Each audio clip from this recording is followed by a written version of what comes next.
Bonjour à tous, donc aujourd'hui je voudrais vous parler de la répétition de l'indu qui est engagée par une caisse primaire d'assurance maladie vis-à-vis d'un assuré social, vis-à-vis d'un auxiliaire de santé, vis-à-vis d'un professionnel de santé, parfois même vis-à-vis d'un hôpital. Alors c'est un contentieux en fait qui prend de plus en plus d'ampleur et moi j'ai de plus en plus de dossiers sur cette question, donc je pense qu'il est important que les assurés sociaux, les auxiliaires de santé comprennent bien les règles qui sont applicables et la Cour de cassation est en train progressivement d'ailleurs de clarifier sa jurisprudence. Elle a rendu un arrêt aujourd'hui que je trouve intéressant et je vous en donne donc immédiatement la solution.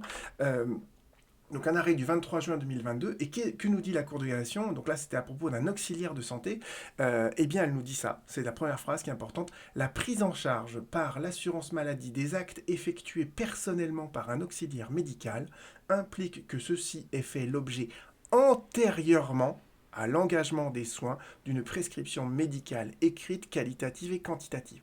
Donc vous ne faites pas de soins si vous n'avez pas une prescription médicale antérieure. Pourquoi? Parce que la Cour de cassation nous précise à la fin: aucune régularisation a posteriori n'est possible. Et c'est ça que j'ai vu moi à travers des dossiers où l'infirmier il faisait des soins au domicile de ses patients et il se rendait compte à la fin que il n'avait pas la prescription adéquate et donc le médecin établissait une prescription a posteriori.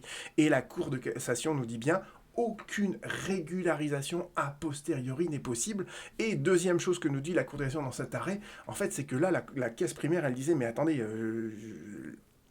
les dates des prescriptions, elles sont floues, etc. Et la Cour d'appel avait dit: ouais, même ça, c'est pas mon problème, c'est à la caisse d'établir ça. Et la Cour de cassation lui dit: non, non, non, non, c'est bien au juge d'aller rechercher la date à laquelle ont été établies les prescriptions médicales. Pourquoi? Parce que, comme je vous l'ai dit tout à l'heure, la prescription médicale, elle doit être antérieure aux soins qui sont effectués. Donc faites vraiment attention là-dessus parce que je vois des dossiers récemment là-dessus sur des répétitions de l'indu où la caisse primaire d'assurance maladie, elle remet en cause les soins qui ont été faits sur les 3 dernières années par un infirmier. Elle lui réclame des sommes qui sont énormes.